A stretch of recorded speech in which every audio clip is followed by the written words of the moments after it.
제 소개부터 먼저 하면, 전 이름이 되게 특이해서요. 제갈용이라고 하고요.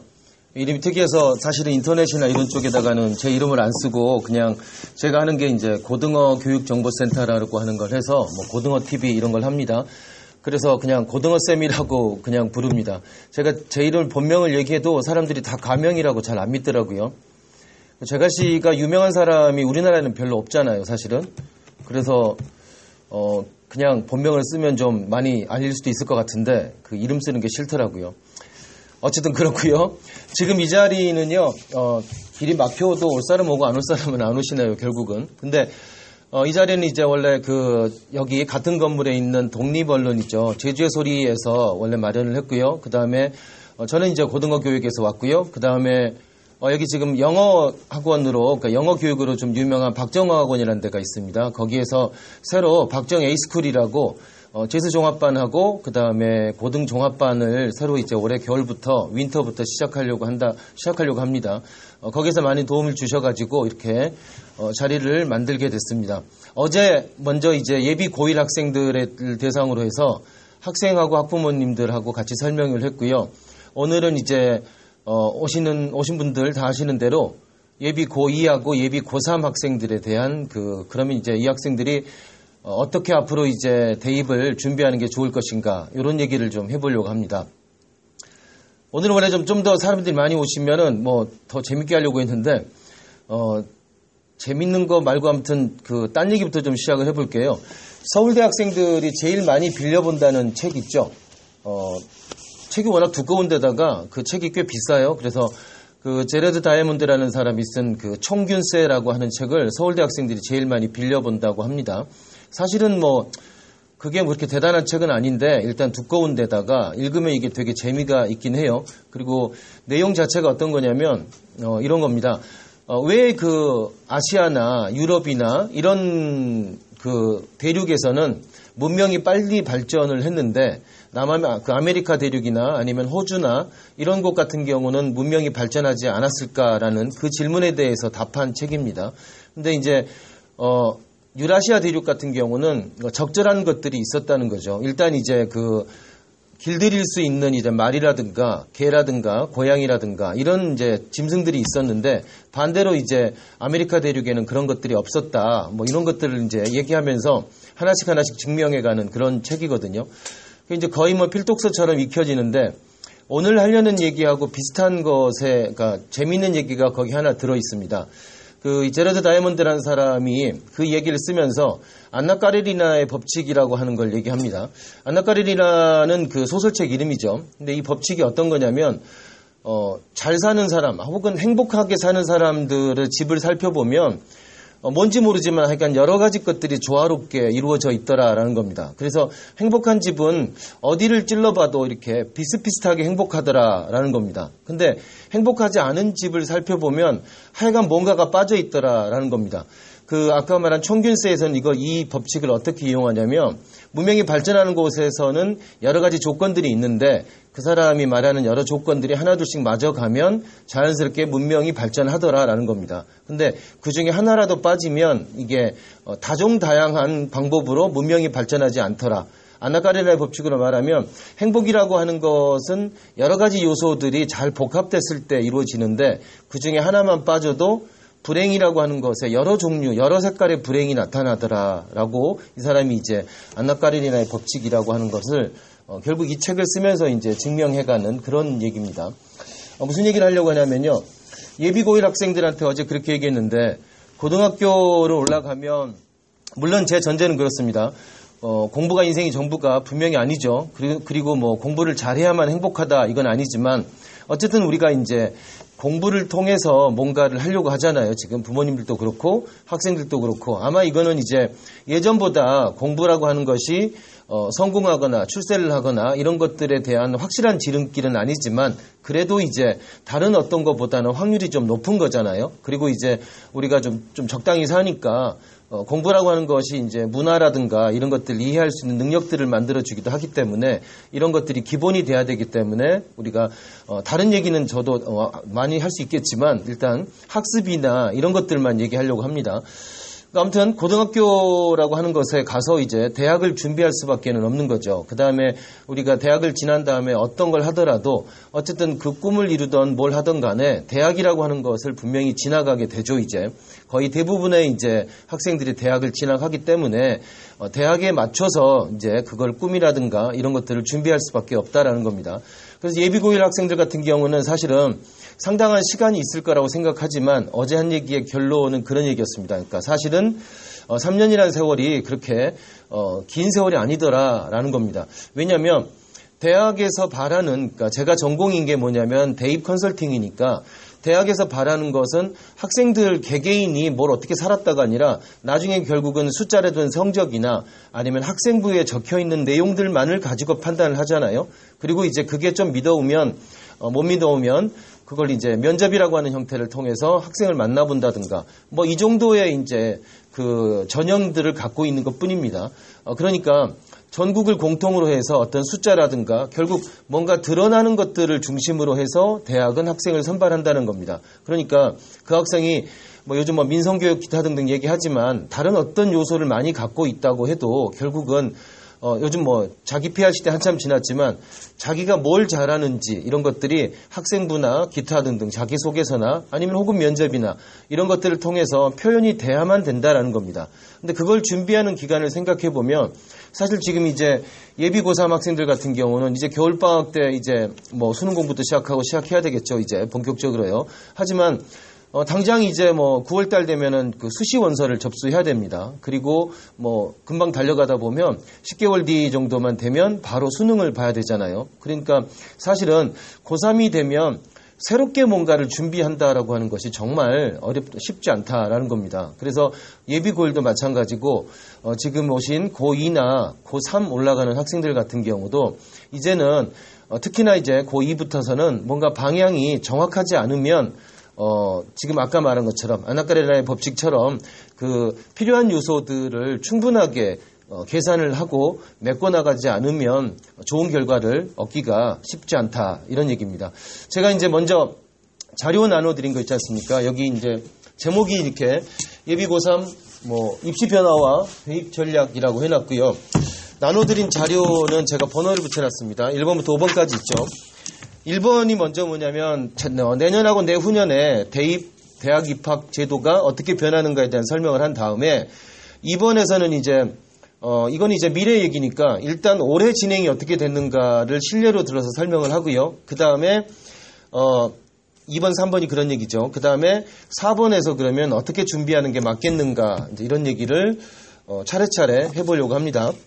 물론 이제 설명회라고 하는 것이 굉장히 종류가 많은 데다가 예를 들면 중간에도 나오지만 특기자 전형 하나만 얘기를 해도 사실은 엄청나게 많은 시간이 필요합니다. 그러니까 특기자 전형 같은 경우만 해도 어떤 학생한테 맞는지 언제부터 뭘 준비해야 되는지 이런 걸 얘기하다 보면 굉장히 많기 때문에 오늘 얘기는 어떻게 보면 이제 큰 그림만 얘기를 하려고 합니다. 근데 이제 대학 입시를 준비하면서 사실은 큰 그림이 가장 먼저 중요하죠. 그러니까 사실은 이제 학원이나 기타 등등에서 항상 하는 얘기가 있죠. 선택과 집중이라고 하는 거죠. 그러니까 어떤 것들을 버려야 될 게 있다면 확실하게 버려야 되는 겁니다. 벌써 이제 2학년 올라가는 학생부터서는 버려야 될 것들이 상당히 많습니다. 사실은. 그래서 버릴 걸 빨리 버리고 필요한 것들을 집중해야 되는 그런 시기가 됐다라는 겁니다. 넘겨보시면요. 2017학년도 변화가 있습니다. 이거는 뭐 여러 번 나왔던 거죠. 일단 내년 되면 올해 이제 그 3학년 학생들 같은 경우는 국어가 A, B형이 있었고 수학도 A, B형이 있었죠. 보통 하는 문과, 이과형이 있었는데 내년이 되면 국어 A, B형이 없어집니다. 그 다음에 이제 수학도 그 범위가 바뀌게 되죠. 상당히 많이 바뀌기 때문에 사실은 이제 문과, 이과라고는 하지만 문과, 이과가 예전보다 훨씬 더 이제 내용들이 겹치거나 그런 부분들이 많다라는 겁니다. 그리고 두 번째, 한국사가 필수로 이제 지정이 됐죠. 내년부터 바로 한국사가 필수입니다.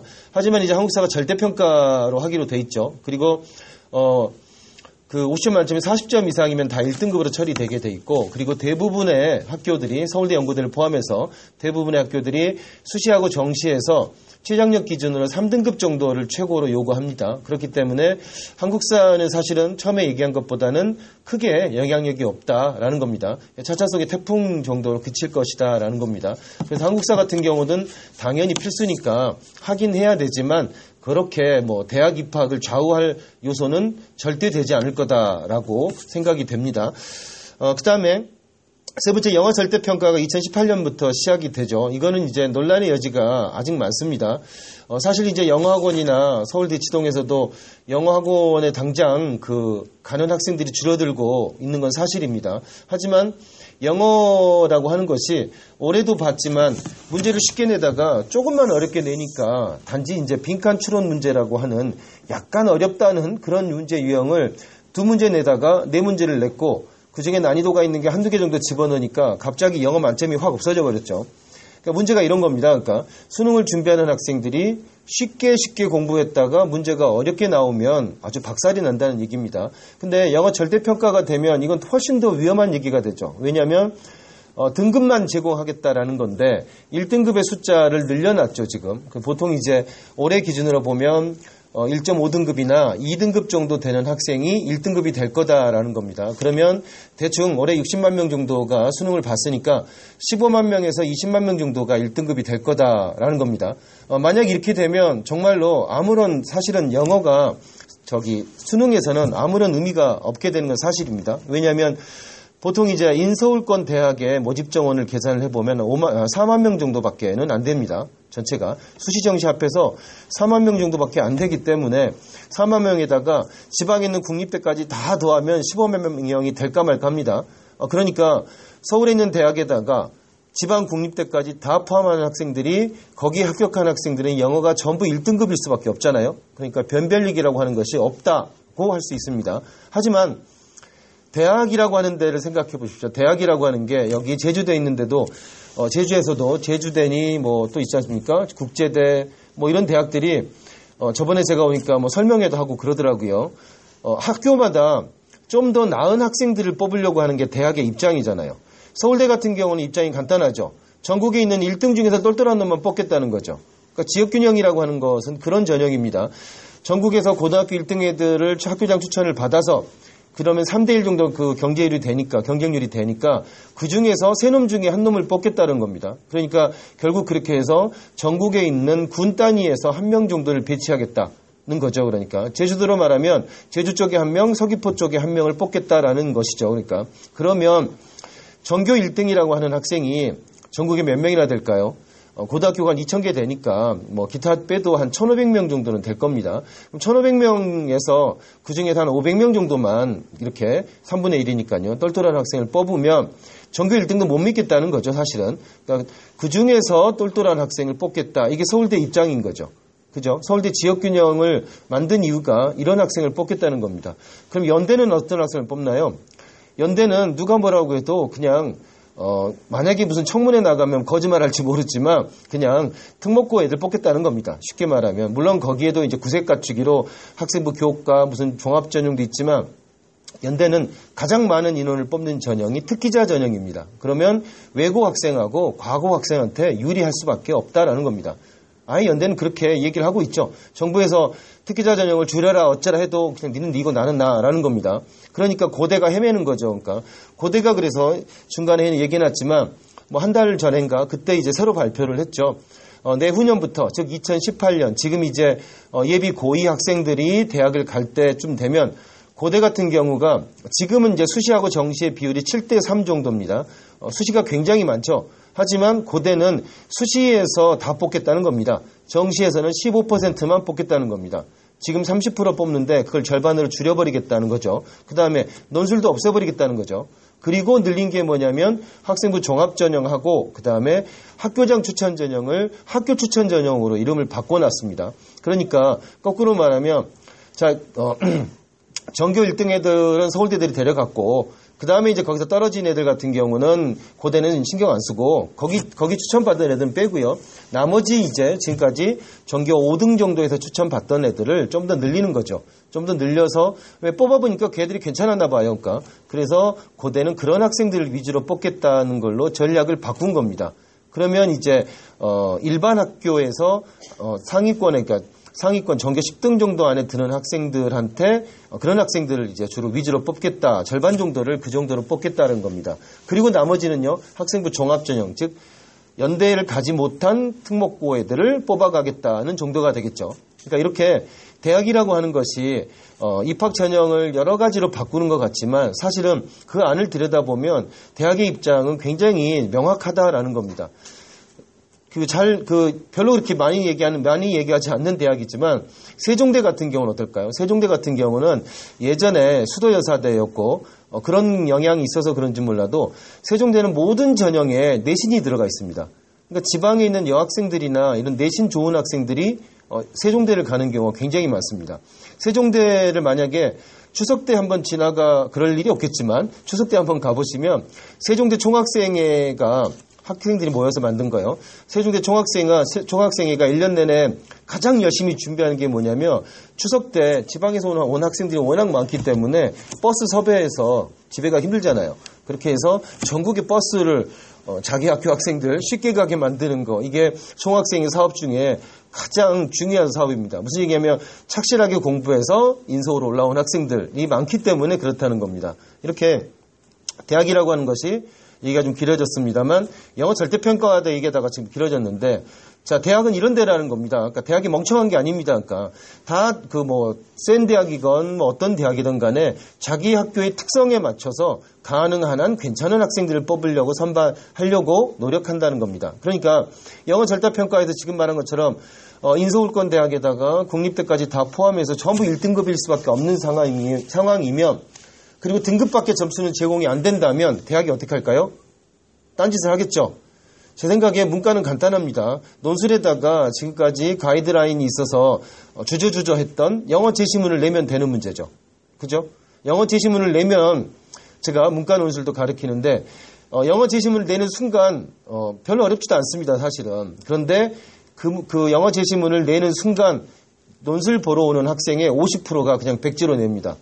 정말 신기하게도 예전에 기성세대들이 공부하는 것과 지금 학생들이 공부하는 건 굉장히 다릅니다. 아주 정확하고 겉핥기식으로 합니다. 그리고 선생님이 시험에 나온다고 하는 것만 하는지 그런지 몰라도 조금만 변형해도 잘 못하는 게 요즘 학생들의 현실입니다. 그래서 영어 제시문이 나오는 순간 50% 학생들이 바로 백지를 냅니다. 간단하잖아요. 영어 테스트를 하고 싶다면은 그렇게 내면 된다는 겁니다. 실제로 특기자 전형에 영어 특기자 전형 같은 경우가 우리나라 학생들이 워낙 토플 성적이 좋으니까 이제는 당연히 이제 토플 성적 받은 다음에 2단계에서 면접이 있는데 면접이 영어 에세이를 쓰거나 영어로 면접을 봅니다. 그거 보면 아주 변별하기가 쉽더라라는 겁니다.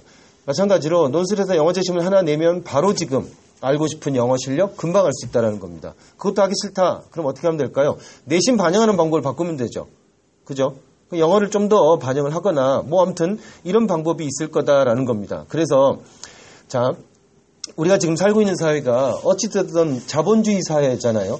자본주의 사회라고 하는 것은 좌파든 우파든 간에 경쟁을 한다라고 하는 것을 인정하고 시작하는 거죠. 그죠?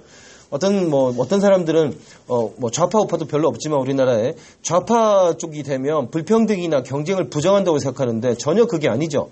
자본주의 자체라고 하는 거, 자본주의 자체가 경쟁을 인정하는 거고 사실은 불평등을 인정하는 겁니다. 그리고 그 안에서 어떤 노력을 통해서 올라가느냐 이거에 대해서 우리가 긍정하자는 겁니다. 근데 그것을 물려받은 유산이나 이런 게 너무 영향이 많으면 안 되겠다는 거죠. 그러니까 그 정도일 뿐이지 경쟁하고 그 안에서 노력을 통해서 단계 올라가는 것은 누구나 긍정하는 것이다라는 겁니다. 자, 이게 기본이기 때문에 어떤 제도가 바뀌면 그리고 대학에 전국에 있는 200개 대학에서 진짜로 경쟁이 있는 50개 대학 그중에서 또 경쟁력 있는 과들이 있겠죠. 이런 과를 가려고 하면 성적이 낮은 학생들이 아니라면 어떤 방법이 되더라도 경쟁을 하게 돼 있다라는 겁니다. 그래서 영어 절대평가로 됐으니까 대충 하지 이거는 그냥 대충 얘기하는 얘기죠. 대충 하는 얘기고 실제로 경쟁하는 입장을 생각해보면 절대 그렇지 않다라는 겁니다. 그래서 절대평가가 됐으니까 얘 땡이야 이렇게 생각해서는 안 된다라는 겁니다. 어쨌든요. 이런 것들이 2018년하고 2017년에 변화가 있을 거다고 이제 이미 발표되어 있는 겁니다. 다시 정리해 보면 사실은 그러나 이게 올해 봤던 거하고 크게 변화는 없을 거다라는 겁니다. 다음 2번 보면요.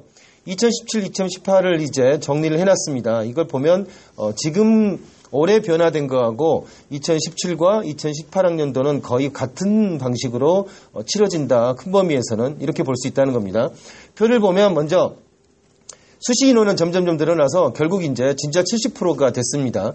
그리고 그 70% 선발 인원을 안을 따져보니까 70% 안에 10명 중에 7명이죠. 그 중에 6명은 학생부 중심 전형으로 뽑는다라는 겁니다. 학생부 중심 전형은 오해하시면 안 됩니다. 학생부 중심 전형은 크게 두 가지가 있습니다. 학생부 교과와 학생부 종합이라고 하는 게 있습니다. 학생부 종합은 헷갈리니까 이렇게 하자고요. 학생부 중심 전형에 맞지만 사실은 입학사정관제가 이름을 바꾼 거니까 이 이름을 바꾸고 모집 인원을 왕창 늘린 겁니다. 그러니까 학생부 종합 가장 중요한 겁니다. 가장 모집 인원이 많습니다. 이 전형은 그냥 입학사정관제 뭔가 학생부에서 끄적끄적한 것들이 많아야 되는 전형이다라는 겁니다. 어쨌든 그 두 가지 전형이 가장 많다라는 겁니다. 수시 인원이 어쨌든 70%가 되고요. 그 다음에 그 밑에 보면 2016년 올해하고 내년 거요. 내후년 거는 아직 구체적인 숫자가 안 나왔으니까 내후년 거하고 비교를 해봤습니다. 전형 유형별 모집 인원이라고 해놨습니다. 요거 보시고요. 다음 페이지 넘겨보면 더 중요한 게 나옵니다. 3번 보십시오. 3번 보면 올해 거요. 올해 거에서 내년도 그렇게 변하지 않으니까 올해 확정됐던 숫자를 보겠습니다. 특히나 아까 말한 것처럼 전국의 대학 한 200개 정도가 있지만 까놓고 얘기해서 50개 대학은 신경도 쓰지 말고요. 그 다음에 나머지 50개 대학은 그냥 들어봤을 수도 있는 대학일 겁니다. 그럼 100개 남죠. 그 중에 50개 가지고 우리가 경쟁하는 겁니다. 그것도 아니죠, 사실은. 제주 오면 대부분의 오늘하고 어제 고3 학생들 이렇게 상담을 해봤지만 명확하더라고요. 서울에 있는 데를 제대로 갈래? 부모님 입장도 그렇고 학생도 아니면 제대 가라 이거잖아요, 사실은. 그러니까 서울에 있는데 제대로가 뭡니까? 보통 말하는 인서울이죠, 인서울. 넓은 의미의 인서울은 서울 소재지 대학이지만 우리가 말하는 인서울이다 그러면 이제 보통 이제 서울에 있는 15개 안팎에 있는 대학을 의미하죠. 그러니까 이런 대학만 중심으로 보면요. 정리해 놓은 겁니다. 거꾸로 보는 입시에서 2016 인서울대학 전형 유형별 선발 인원이라고 해놨습니다. 전체가 4만 명입니다. 모집 인원 보면 4만 1,800명 이거밖에 안 되죠. 그러니까 60만 명이 시험 본 것 중에 4만 명밖에 안 됩니다. 10%가 채 안 된다는 얘기죠. 그 다음에 정시에서 뽑는 인원이 14,000, 15,000명 정도밖에 안 되죠. 그러니까 35,000명은 수시로 뽑는다. 그럼 그 중에 아까 말한 입학사정관제 비슷한 학생부 종합전형이 11,000명을 뽑습니다. 거기에 논술을 더하면 어떻게 됩니까? 2만 명이죠. 거의 2만 명이 됩니다. 즉 정시 인원보다 이 두 가지 전형이 훨씬 많아져 버린다라는 겁니다. 그 다음에 특기자 전형이 3,400명이죠. 그 밑에 학생부 교과가 2,400명입니다. 자, 이렇게 보면 학교에서 그러니까 어리버리하게 강조하는 것을 그대로 들어서는 안 된다라는 겁니다. 무슨 얘기냐면 내신으로 대학 간다라고 계속 얘기를 하지만 내신으로 대학 갑니다. 내신만으로. 하지만 내신으로 대학을 가는 학생들은 모집 인원을 다 해봐도 인서울이 2,400명밖에 안 됩니다. 그러면 내신이 얼마나 줘야 될까요? 1점대라는 얘기입니다. 1점대. 1.X여야 된다는 얘기입니다. 거기다가 의대를 만약에 내신으로 간다 그러면 1.X가 아니라 1.0X여야 됩니다. 그러니까 이러니까 내신이라고 하는 것은 상대평가잖아요. 이게 상대평가. 상대평가가 아니니까 절대 4% 이상이 있을 수가 없죠. 1등급이. 한 학교에서 4%가 절대로 1등급이 없습니다. 왜냐? 한두 번이니까 1학년 때 공부 잘하다가 2학년 때 망한 친구, 뭐 거꾸로인 친구 1등급이 안 되죠. 합해놓고 보니까요. 그러니까 1등급이 4%가 절대 넘어가지 않는다라는 겁니다. 그러면 한 학교에서 내신으로 인서울 할 수 있는 최대 학생은 4%밖에 안 된다는 겁니다. 그러면 한 학교가 300명 되나요? 한 학년에? 그럼 3, 4, 12. 큰 학교가 300명 되죠. 3, 4, 12. 그러니까 10명 안팎이라는 얘기죠. 그러나 그 10명도 여기 와서 지금 얘기할, 예전에는 나쁜 학교였는데 학교 순위가 꽤 올라간 건대만 해도 웬만한 과를 가려면 1.8, 1.7 이 정도는 돼야 된다는 거죠.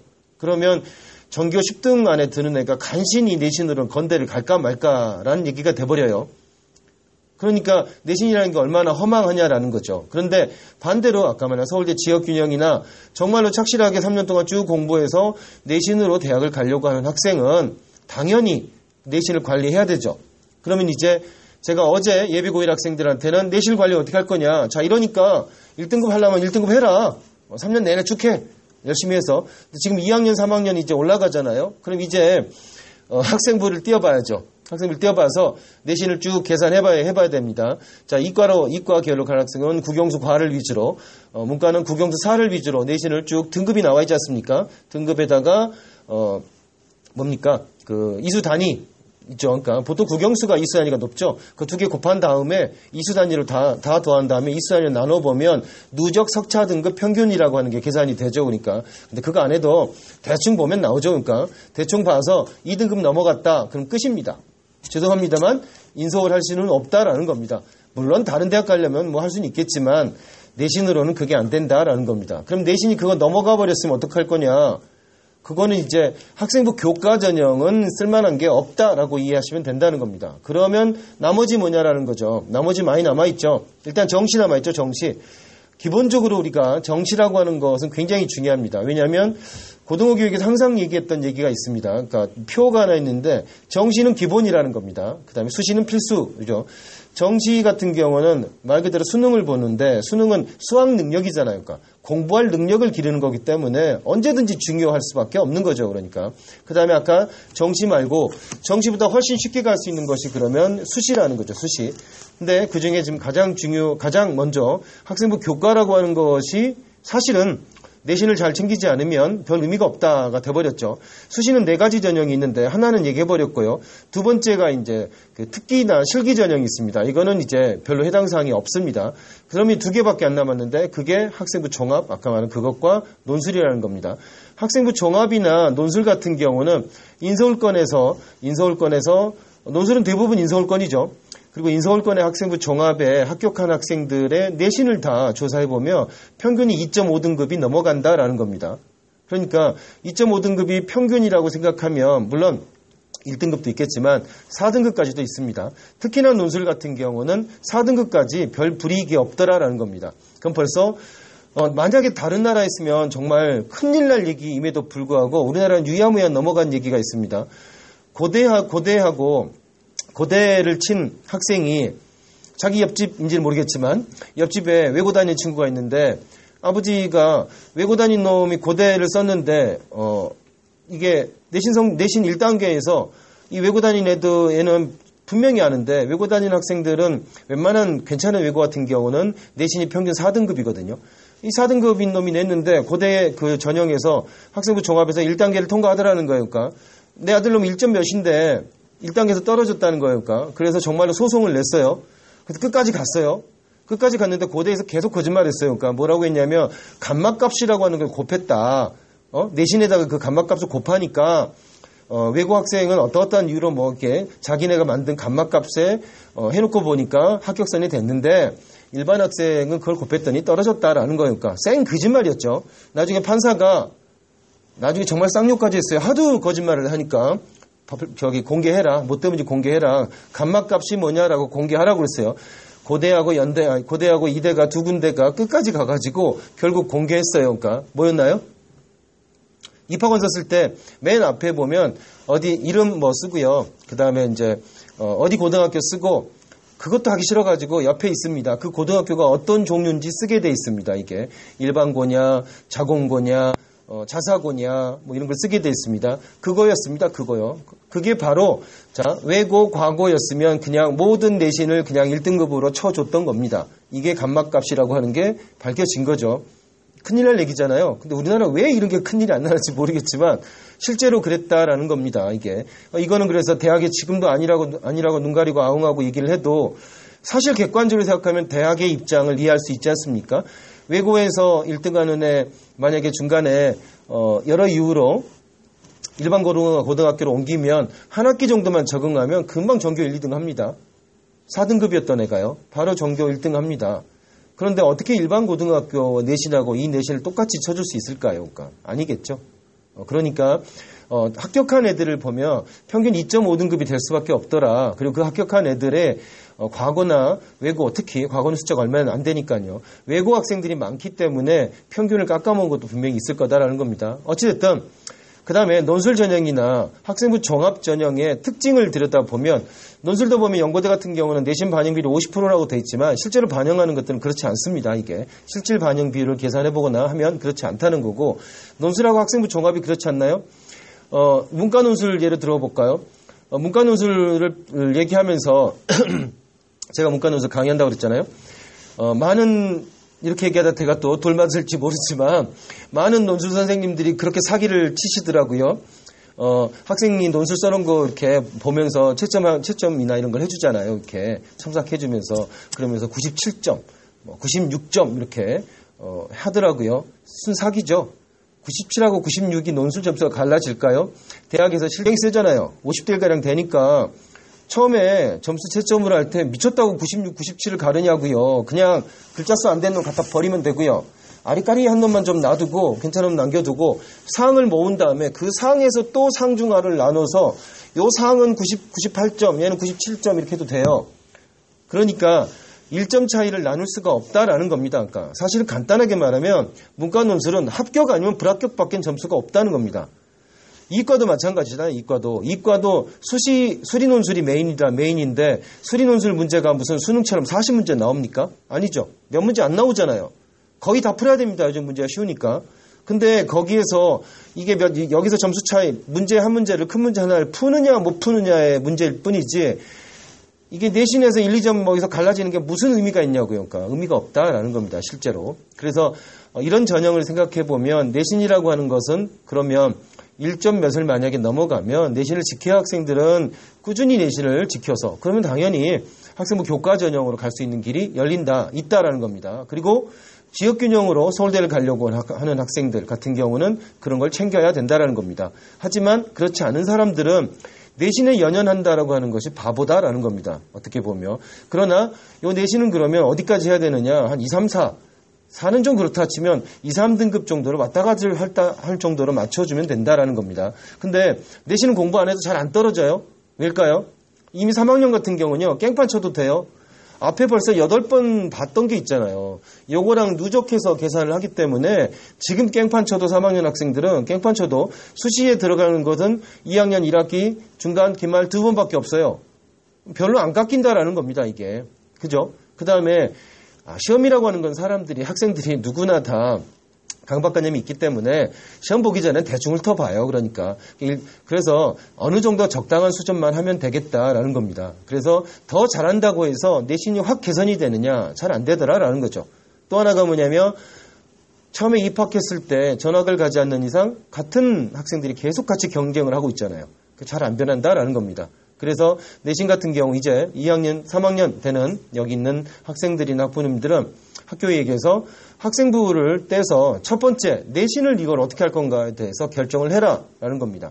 2점대가 넘어갔다면 특히 고3, 예비 고3 학생들 같은 경우는 정말 저는 그렇게 얘기합니다. 그냥 때려치라고 그냥 학교 가지 말라고 하고 싶어요. 그러나 또 필요한 것도 있죠. 학교는 가야죠. 그리고 또 하나 이제 학생부 종합에 필요한 것이 있지 않습니까? 그러면 학생부의 내용을 더 채워야 되니까 내신은 아니더라도 학교에서 하는 활동에 적극적으로 해서 거기에 내용을 채워야 하는 것이 있기 때문에 학교는 또 어쩌면 더 열심히 다녀야 될 이유는 분명히 있습니다.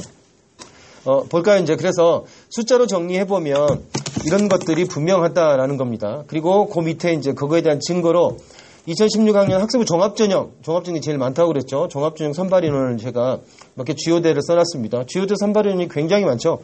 나중에 정시 수능 보고 한번 지원해 보십시오. 한 과의 모집 인원이 정말 적습니다. 당연하죠. 30%밖에 안 되니까. 그러나 여기 종합전형 보면 다 굉장히 많죠. 서울대 같은 경우에는 지역균형이나 일반전형 둘 다 학생부 종합 전형이기 때문에 이 두 개만 합쳐도 모집 전형은 거의 대부분입니다.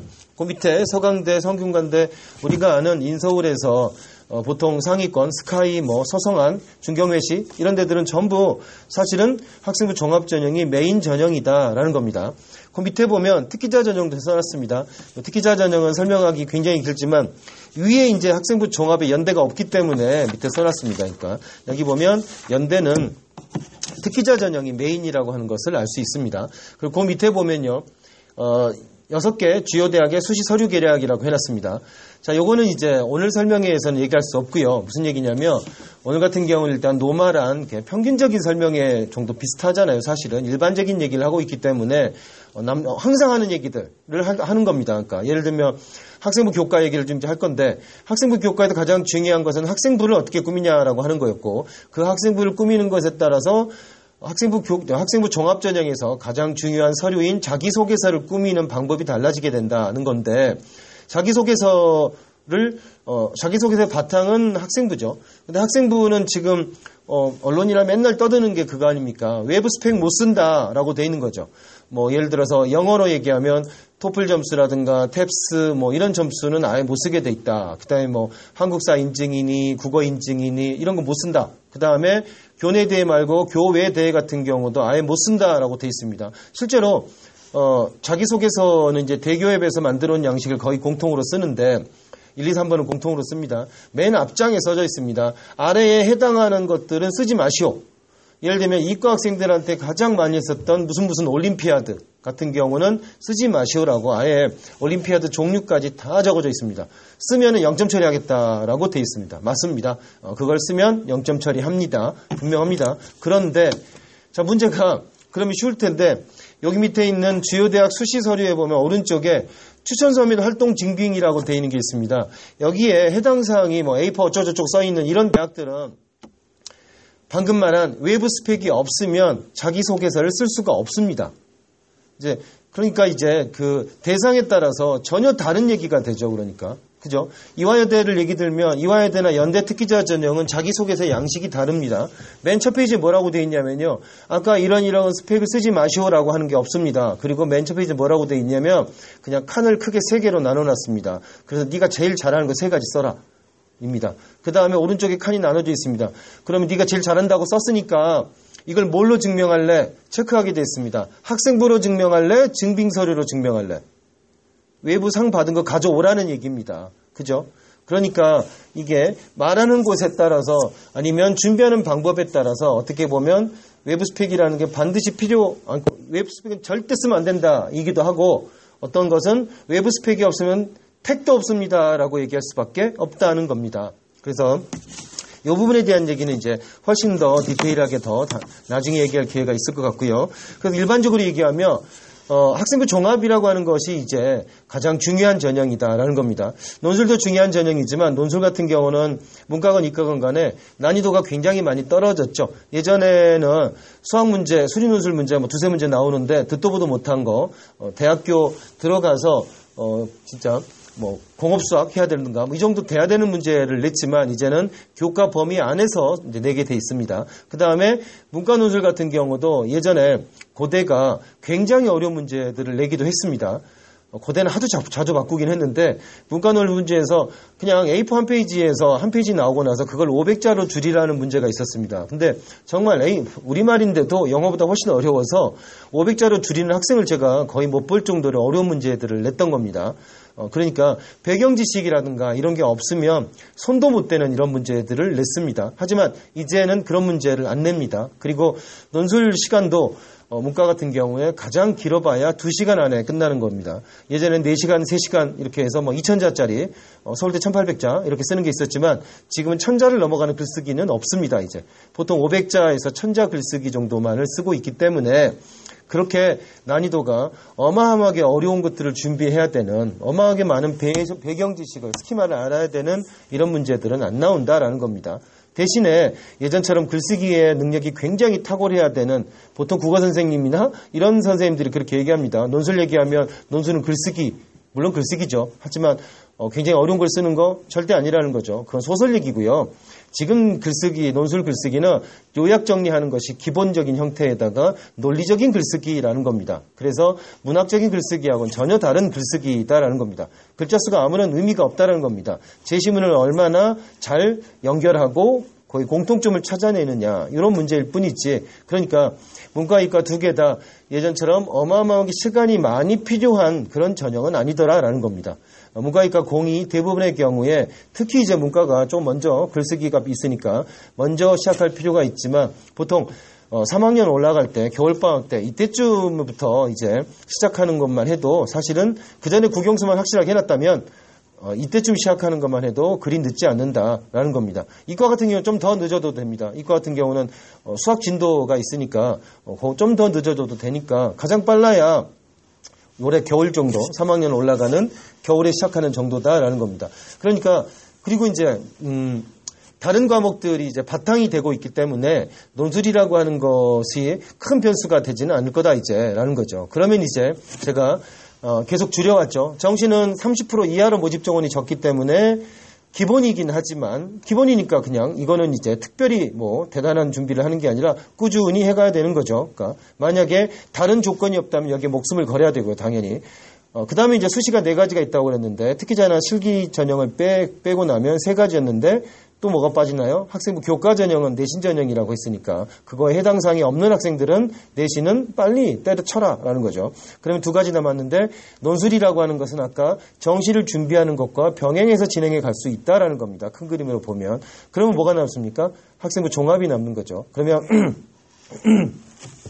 2학년 이제 3학년 학생들 같은 경우 올라가는 사람들 같은 경우는 아까 말한 다시 돌아가서 학생부를 먼저 떼보는 게 기본일 수밖에 없죠. 그래서 내신을 먼저 점검하고 내신을 계속 해야 되는지 안 해야 되는지 빨리 선택하라는 얘기입니다. 그 다음에 이제 그거 말고 학생부에 있는 내용들을 전부 정리할 필요가 있다라는 겁니다. 이제는 다음 페이지 넘겨보면 제대로 준비하는 입시라고 해서 학생부 비교과 코칭이라고 제가 제목을 달아놨죠. 여기 보면 학생부를 기록하는 것이 굉장히 이제 어렵고 그 다음에 공식화됐습니다. 올 초에 이제 이런 지침들이 확실하게 마련이 돼가지고 글자 수, 그 다음에 어떤 내용을 써라라고까지 교육부가 이제 통일시켜 놨습니다. 이제 대부분의 학교들이 이거에 맞춰서 쓸 겁니다. 이제 보면 기재 요령을 먼저 바꿔서 핵심 사항을 중심으로 써라 이렇게 돼 있습니다. 그 다음에 독서 활동도 마찬가지죠. 그 다음에 기재 내용을 충실하게 해서 진로 선택 과목, 진로 선택이나 이런 것들, 그 다음에 체능, 그 다음에 실제 참가 인원까지. 즉 다시 말해서 학교가 몇 명 되지도 않는 대회 해놓고 나서 뭐 10명 나왔는데 금은동상 막 장려상 막 주고 이런 거 많잖아요. 무슨 태권도 대회, 웅변 대회도 아닌 것이. 그래서 몇 명이 참가해서 몇 명이 상을 받았는지 이런 것까지 구체적으로 써라라고 돼 있습니다. 이 얘기는 무슨 얘기냐면 학생부에 있는 내용들을 훨씬 더 신뢰도를 높이고 이런 것들이 대학 입학 전형에 더 사용될 수 있도록 이제 근거를 마련해 줬다고 볼 수 있습니다. 물론 여전히 선생님들은 바쁘잖아요. 뭐 바쁘다고 하대요. 그래서 지금 2학년, 3학년 올라가는 여기 오신 분들은 선생님을 괴롭혀야 돼요. 그러니까 왜냐? 그리고 나서 한 번 잘못 올라가잖아요. 고칠 수가 없어요. 만약에 전체 학년을 뭐 예를 들어서 누락시켰다. 그러면 교장 책임 하에 이제 고치게 돼 있답니다. 그래서 학생부를 지금 끝나고 나서 그리고 정확하게 말하면 선생님이 개별 학생이 무슨 책을 읽었는지 이 녀석이 어떤 거에 관심을 갖고 있는지 그 관심의 사에 따라서 어떤 걸 지금 어떤 연구를 하고 있는지 어떤 책을 읽고 있는지 다 알 수 없지 않습니까? 그러니까 제주 같은 경우도 알아보니까 많은 학교들이 그렇게 하고 있더라고요. 그러니까 적어서 주라는 얘기입니다. 선생님한테 방학 때 이런 거 했다고 적어줘야 된다는 겁니다. 그렇게 해서 그런 것들이 채워져야 된다는 겁니다. 일단 제일 중요한 게 양이 채워져야 됩니다. 그러니까 누구는 질 얘기하는데 저는 양이라고 생각합니다. 왜냐? 뭐 적은 게 있어야 뭘 해본다라는 거죠. 간단하게 말하면 일반 고등학교에 아무 생각 없는 학생들 같은 경우 3학년 내내 학생부를 전체를 다 떼어와도 이렇게 팔랑팔랑거리죠. 양면으로 만약에 출력을 하면 한 서너 장? 이 정도입니다. 외고 다니는 학생들을 예를 들어서 뽑아오잖아요. 책 한 권 가까이 됩니다. 뭘 그렇게 써놨는지 그렇게 돼 있습니다. 그 다음에 증빙자료까지 다 가져옵니다. 외고 다니는 학생들은 기본적으로 가져오는 게 책 2권 가져옵니다. 그냥. 제가 보기엔 활동 절대 안 했는데 1학년 때 경제학 동아리 했고요. 2학년 때 경제학 동아리 심화 형태를 해서 자료집 2권씩 들고 옵니다. 안 들고 오는 새끼를 못 봤어요. 그러니까 외고 애들 수시에 상담하러 오면요. 그래서 당연히 물어봅니다. 외고 오면 야 그래서 자료집 2권 갖고 왔냐? 물어봅니다. 그럼 네 가져왔습니다. 한 권 더 있는데요. 됐고 기본 2권을 들고 온다라는 겁니다. 이게 활동을 했는지 안 했는지 전 모릅니다.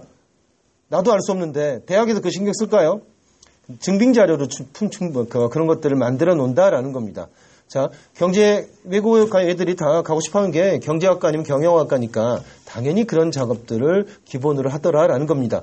그러니까 여기 계신 분들도 학생부에 뭔가가 써져 있지 않으면 그걸 가지고는 자기소개서를 못 쓴다라는 겁니다.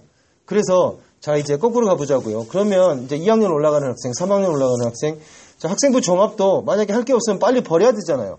그죠? 그걸 뭘로 판단할 거냐? 학생부로 판단 못하겠다. 학생부에 적혀 있는 걸 판단을 못하겠다. 이제 학생부라고 하는 것은 딱 정해져 있습니다. 여기 써진 대로 1번부터 10번까지 돼 있습니다. 10번은 선생님이 쓰는 거니까 알 수 없고요. 1, 2, 3, 4, 5번, 6번까지는 진로 희망사항, 이건 들어가는 것만 들어갑니다. 확실하게 들어있기 때문에 그 다음에 중요한 건 그러면 7, 8, 9가 됩니다. 8번은 내신이 들어있죠. 그러니까 결국은 7번, 9번이 중요한 내용이 될 수밖에 없습니다.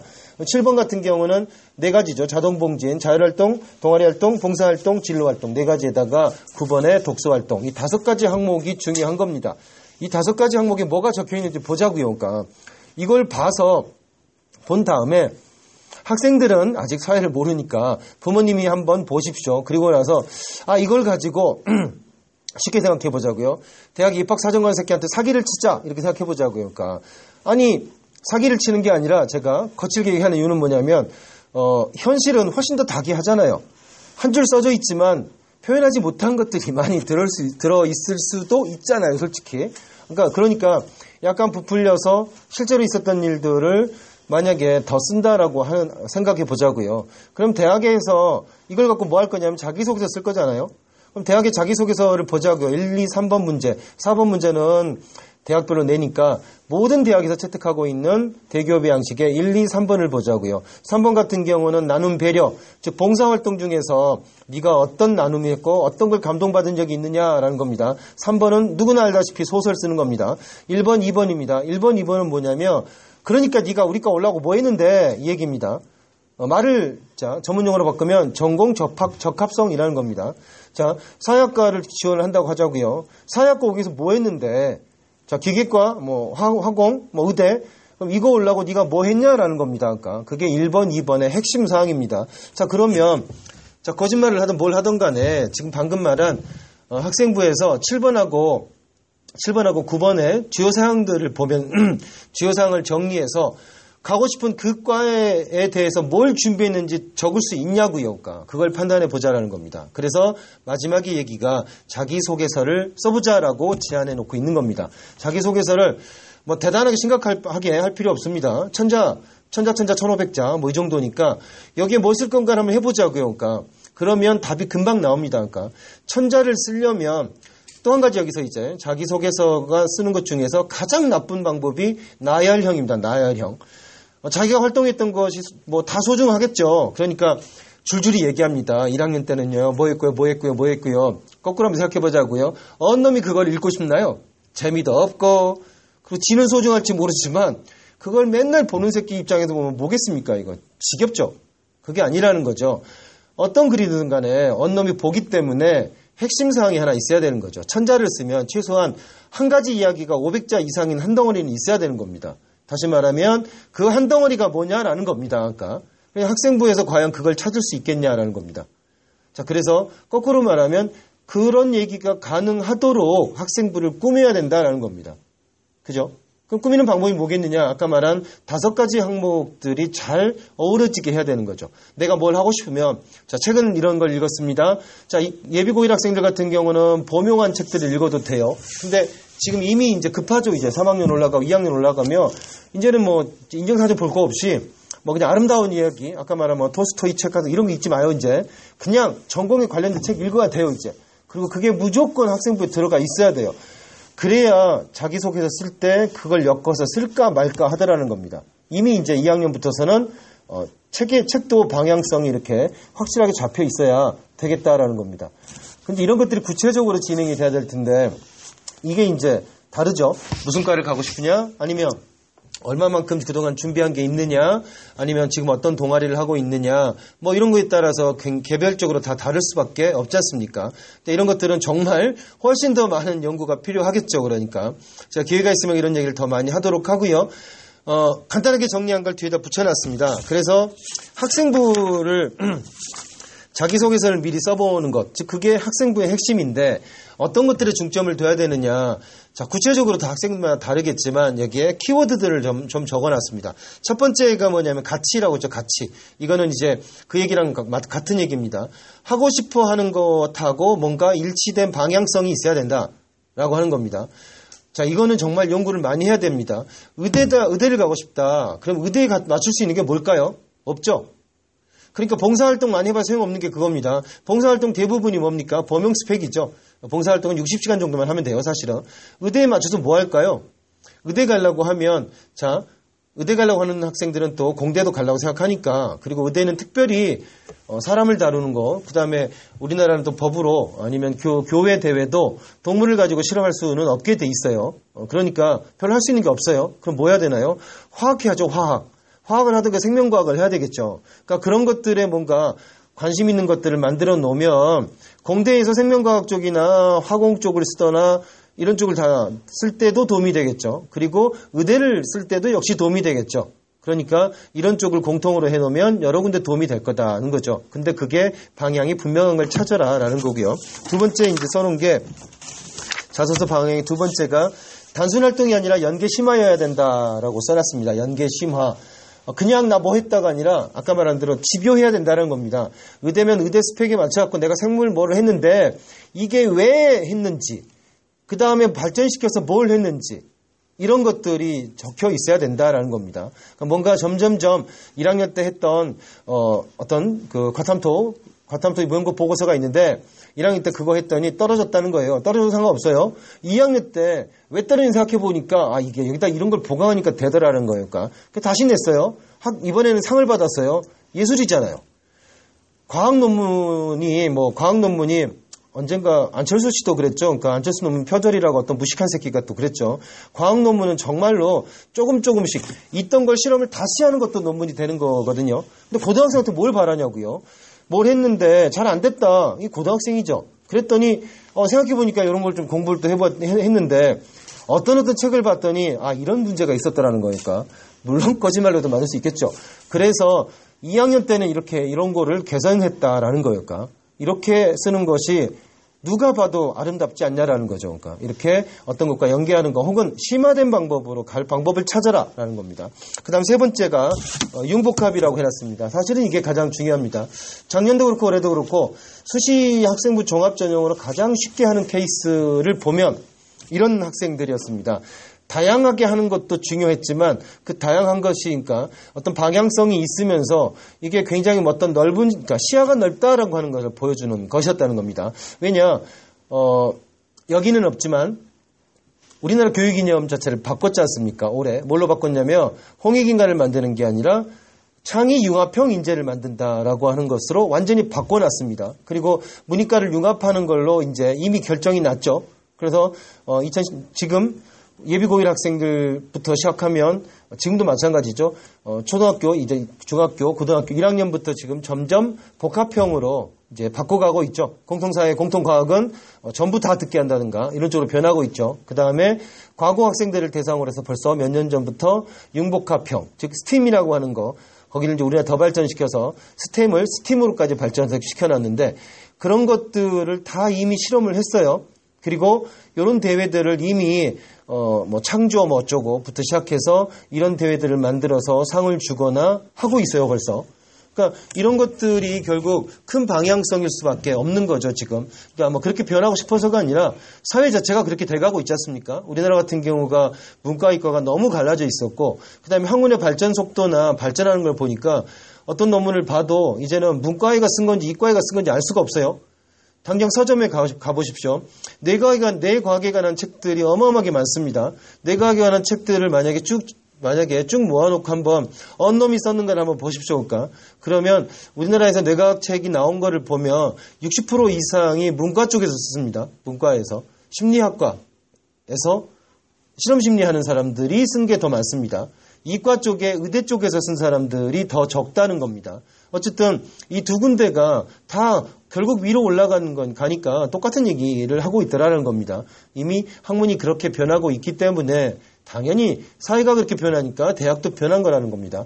그러니까 마지막에 지금 융복합, 이게 쉬운 건 아니겠죠. 당연히 대학에서 정부에서 과거 학생들을 대상으로 해서 많이 실험을 해도 융복합, 복합형으로 진짜로 융합형으로 나온 연구 결과가 그리 많지 않더라는 겁니다. 쉽지 않죠. 쉽지 않으니까 거꾸로 말하면 뭡니까? 우리가 경쟁을 해야 되는 이런 상황에서 쉽지 않은 걸 뭔가 해내면 훨씬 더 쉬운 길이 보이게 되는 거죠. 실제로 작년이나 올해 같은 경우에 학생부 종합에 있는 내용 중에서 여기 써져 있죠. 서울대 심리학과 학생이 이런 걸 했다라는 건데 이런 것들이 훨씬 더 그 영양가가 있게 작용하더라라는 거였습니다. 대충 다 얘기했는데요. 어떻게 정리할 수 있을까요? 자, 첫 번째가 여기에다가 한 가지를 더 붙이면 그런 얘기입니다. 겨울방학 때 지금 이제 2학년 올라가고 3학년 올라가는 학생들 같은 경우는 뭐 해야 됩니까? 선택해야 된다라는 겁니다, 이제. 그게 기준이 되는 게 학생부라고 했죠. 그러면, 자, 이 학생부를 발급받아서 학생뿐만 아니라 부모님들이 이제 같이 얘기할 필요가 있다는 겁니다. 되게 식상한 얘기지만, 제 마지막 결론은 항상 그겁니다. 학생하고 일단 먼저 얘기해야 된다라는 겁니다. 자, 그래서, 뭡니까? 큰 범위 혹은 이렇게 어렴풋하게나마 뭐 하고 싶다라는 얘기를 학생으로부터 들어야 된다는 얘기입니다. 그리고 그거에 대해서 그러면 방향이 일단 정해지는 거죠. 이게 가장 중요하다는 겁니다. 그래야 학생부에 지금 뭘 쓰는가가 뭐가 어떤 게 기재돼야 되는가가 중요하다면 어중이 떠중이가 아니라 어떤 방향이 있어야 되는 거였죠. 그러면 학생하고 부모가 얘기를 해서 어떤 방향을 하고 싶냐? 그 방향에 맞춰 쓰는 게 최고잖아요. 그러다 만약에 생각이 바뀌었어. 그럼 바뀐 방향으로 다시 가면 되는 거죠. 얼마든지 바꿀 수 있는 거기 때문에 더 열심히 했고 훨씬 더 만약에 방향이 잡혀 있으면 학생부를 더 꾸미기가 난감하지 않고 훨씬 더 쉬울 수 있잖아요. 그러니까.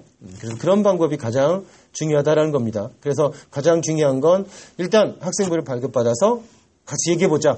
그런 다음에 방향을 잡자. 그런 다음에 지금 어느 수준인가를 먼저 체크하는 거죠. 그러니까 그런 다음에 자 학생부가 1점 몇이다. 그러면 그리고 만약에 모의고사 성적이 잘 안 나온다. 3등급 정도밖에 안 된다. 자, 인서울 하려면 간단합니다. 모의고사 100분이 평균으로 볼 때 평균 내봤을 때 탐구 빼고요. 국영수만 계산하면 되죠. 요즘은 이제 탐구는 아직 진도도 안 나오고 그랬으니까 모의고사 평균 봐서 이거 같은 경우는 89, 문과는 92, 이 정도가 아까 말한 인서울의 마지노선입니다. 그러니까 모의고사를 등급으로 말하면 2등급 정도, 모두가 전체가 평균 2등급 정도는 최소 돼야 인서울을 할 수 있다는 겁니다. 그러니까 만약에 모의고사 내신을 정리해봤더니 한 1점 몇인데 모의고사가 3등급에서 비리비리 하고 있어요. 그럼 어떻게 해야 되나요? 내신 해야죠, 내신. 내신 해야죠. 그리고 물론 모의고사 성적을 올리는 것도 중요하죠. 그러니까 왜? 나중에 논술에서 볼라치면 또 2등급 2개 정도는 있어야 되잖아요. 또 최장력 기준이 있으니까 이렇게 여러 가지 안전장치가 정시에 걸리기 때문에 모의고사 성적은 꾸준히 올려야 됩니다. 하지만 기본적으로 내신이 좋으면 내신에 몰입해야 될 이유도 분명히 있는 거죠. 하지만 그게 아니다. 만약에 내신 2등급 넘어갔다. 이걸 만약에 계산할 방법이 있느냐? 사실상 별로 없다라고 하면 어떻게 해야 되나요? 수능으로 바꿔야 되는 거죠. 그렇죠? 그리고 학생부 교과를 학생부 종합전형 쓸만한 거 봤더니 쓸만한 게 있다. 그러면 지금부터 시작해갖고 고3 올라가는 학생들이 이제 한 학기밖에 마지막 기회가 없는 거죠. 그죠? 이제 마지막 한 번밖에 기회가 없는 겁니다. 이번 겨울방학 때부터 지금 뭔가 선생님한테 사기를 치든 뭐들 하든 하간 방향성이 맞는 걸 올려야 되는 거죠. 2학년 올라가는 학생들은 조금 여유가 있다고 생각하지만 1년밖에 없다는 겁니다. 사실은. 뭐 만들고 연구 보고서 하나 쓰고 1년 후딱 갑니다. 그러니 방향 하나 잘못 잡으면 그냥 1년 허송세월이면 끝난 거죠. 그러니까. 만약에 보강해서 뭔가를 할 수 있다면 이제 최선을 다해서 빨리 채워라라는 겁니다. 그러면 굉장히 유리해진다라는 겁니다. 아까 간단히 계산해 보면요. 인서울 아까 4만 명 중에서 학생부 교과가 2천 몇 명, 몇 개 안 됐잖아요, 지금. 그러니까 전국에 있는 1등 새끼들이 다 모여도 2천 몇 명밖에 안 뽑는데 잘 생각해 보세요. 전국에 있는 고등학교가 2,000개 정도 되는데 한 1,000개 쓸모없어요. 제대로 경쟁하는 건 한 500여 개밖에 안 돼요. 대학에서 봐도 괜찮은 학교, 이런 학교라고 생각하는 학교는 한 500여 개밖에 안 된다는 겁니다. 500여 개 학교에서 학생부에 과학탐구 토론대회에 대해서 금상 받았다고 생각해 보세요. 전국 500등 안에 든 겁니다. 그죠? 내신 3년 내내 1등한 놈이 2,300명밖에 대학 못 가는데 그 상 하나가 500등 정도의 가치가 있다고 생각된다는 겁니다. 그죠? 그럼 이게 얼마나 중요하냐고요. 그러니까 이런 걸 준비할 수 있으면, 이런 걸 준비하면 학생부 종합전형에서 아까 말한 이야기를 만들 수 있잖아요. 그러니까 그리고 연구를 하나로 끝내지 말고 여기다가 그 책을, 이 연구를 하기 위해서 어떤 책을 읽었으며 이 연구를 또 어떻게 발전시켰으며 아주 그냥 마르고 닳도록 빼먹는 거죠. 이제 이런 방식들이 필요하겠다는 겁니다. 그리고 이제 만약에 아니면 어떻게 되나요? 그러니까 이도저도 아니다. 그러면 빨리 수능체제로 돌아가야 되는 겁니다. 수능체제로 돌아간다는 얘기는 내신은 대면 해도 된다. 그냥 제 생각에 때려쳐라라는 겁니다. 때려쳐라. 그냥 시험 보러 그냥 참가하는데 의의를 두는 게 맞겠다는 겁니다. 근데 이렇게 얘기하면 부모님들 꼭 이렇게 얘기합니다. 물론 80년대 기성세대들은 그랬잖아요. 영어 공부 뭘로 했나요? 전국이 다 같아요. 성문 종합영어 했잖아요. 그거 하기 전에 핵심 영어 좀 했나요? 수학은요? 수학은 딱 두 부류입니다. 너 정석했냐 해법했냐 책이 없었잖아요. 그리고 공부 무식하겠잖아요. 종합영어 다 외웠잖아요. 그러니까 그거 외에 책이 없었잖아요. 진짜. 그러니까 이렇게 무식하게 했어요. 그러니까 실력이 올라간 학생들은 문제가 뭐가 나오든 간에 별 문제가 없었어요. 근데 지금은 전혀 다르다라는 겁니다. 들으실 때 받은 책 있죠?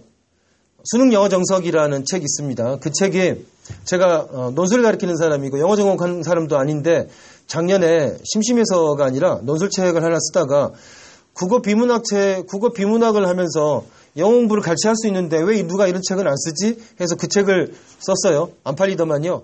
국어 선생도 안 가르쳐주고 영어 선생도 안 가르쳐주니까. 서점 가니까 제가 쓴 책이 추론 리즈닝이라는 책인데 어느 서점 가니까 그게 국어책에 꽂혀 있고 어디는 영어책에 꽂혀 있더라고요. 그것도 안 팔리더라고요.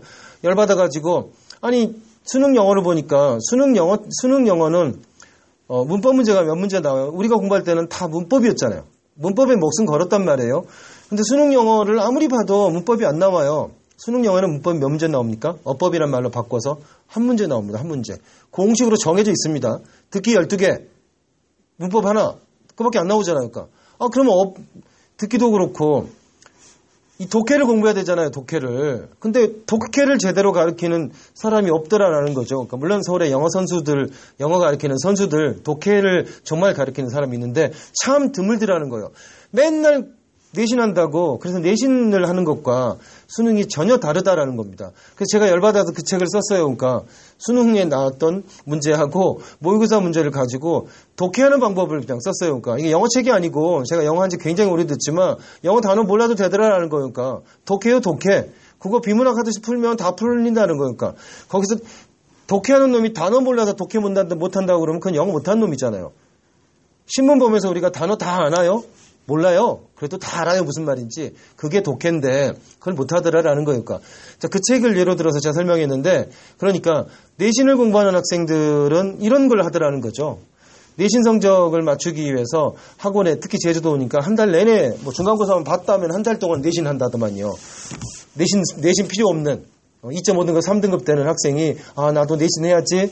물론 쪽팔리긴 하죠. 내신은 성적표가 나오니까 쪽팔려요. 하지만 할 필요가 없다라는 거예요. 그러니까 실제로는 의미 없는 작업이라는 거죠. 계속해서 영어 문법 풀고 있어요. 수능으로 말하면 한 문제를 맞기 위해서 미친 짓이라는 거죠. 그죠? 그럼 독해를 공부해야 되는 거 아닙니까? 수학 같은 경우는 그나마 내신이나 비슷한 게 많죠. 수학은 어차피 개념이고 또 하다가 안 되면 개념 갖다가 난이도 있는 거 풀었다가 왔다 갔다 하니까요. 국어나 영어나 이런 건 전혀 다르잖아요. 탐구만 해도 그렇잖아요. 여러 과목 하지만 뭡니까? 2과목밖에 안 보잖아요. 결국은 수능 때가 되면. 그러니까 예전하고는 좀 달라져서 그리고 수능이라고 하는 것은 범위가 넓잖아요. 수능은 깊이 있는 공부를 하는 것이 아니라 얇게 넓게 공부하는 거잖아요. 이게. 그러니까 공부하는 방식이 다를 수밖에 없다는 겁니다. 그래서 내신이냐 수능이냐라고 하는 것은 이제 2학년 3학년 올라가는 학생 입장에서 보면 이제는 선택해야 된다라는 겁니다. 아리까리한 경우도 있습니다. 분명히 1.5 이래서 1.5 이거 이제 힘들죠. 이런 경우에 1에서 1.5 정도가 내신인데 거기다가 모의고사도 일일이 왔다 갔다 한다. 이러면 이제 굉장히 피곤한 청춘이 되는 겁니다. 하지만 이제 이런 학생들은 또 피곤할 수밖에 없고 이런 학생들은 대신에 양다리 걸칠 수 있는 방법이 있는 거죠. 나머지 확실하게 어느 쪽으로 기운 학생들은 이제는 입장 정리를 정확하게 해야 된다라는 겁니다. 그러니까 그게 아니면 자 처음으로 돌아가 볼게요. 자 불행이라고 하는 것은 아까 뭐였죠? 다종다양한 것 중에 하나가 망가지면 그렇더라라는 거 그게 안나까리라의 법칙이라고 했습니다. 그러니까 그러면 그거는 빨리 잘라내야 된다는 겁니다. 그 부분을 빨리 포기하고 나머지를 빨리 강화를 시켜야 목표를 달성할 수가 있다라는 겁니다. 그리고 지금 대학의 입시 제도라고 하는 것은 아까 말한 대학들이 각각 만들어 놨지만 중요하게 생각하는 것들이 있다라는 겁니다. 그리고 이런 것들을 맞춰서 준비하는 것이어야만 된다라는 겁니다. 그냥 열심히 해갖고는 안 된다라는 겁니다. 정말 마지막으로 얘기하면 이런 얘기입니다. 세상에 제일 멍청한 게 제일 나쁜 게 뭘까요? 멍청한 새끼가 일 열심히 하는 거죠. 네. 공부 열심히 하는데 하루 종일 하는 사람들이 있습니다. 쉬는 시간에도 하고 집에서도 하는 것 같고 근데 왜 성적이 안 올라가고 그럴까요? 내신 포기할 사람은 빨리 내신 포기하고 수능을 하라는 겁니다. 제 얘기는. 그게 앞으로 지금 2학년, 3학년 되는 학생들까지는 입시 제도가 바뀔 수가 없다는 겁니다. 그때까지 계산을 해보면 확실하게 그쪽 방향으로 이미 가고 있다는 겁니다. 과를 확정 지을 수는 없지만 입시 제도의 방향은 그렇기 때문에 자 우리가 조금 한편으로는 약간 불안한 마음이 있을지 몰라도 실제로 대학에서는 이런 것들을 가지고 점수를 매겨서 자기 전형을 만들어 놨습니다. 그러니까 거기에 맞춰서 당연히 준비하는 게 맞지 않겠냐라는 겁니다. 정신없이 짜들었죠? 네. 일단 여기까지 하고요. 네. 감사합니다. 여기까지 하겠고요. 또 더 자세한 얘기들을 많이 할 수 있는 시간이 더 있었으면 좋겠습니다. 여기까지 하겠습니다. 네. 감사합니다.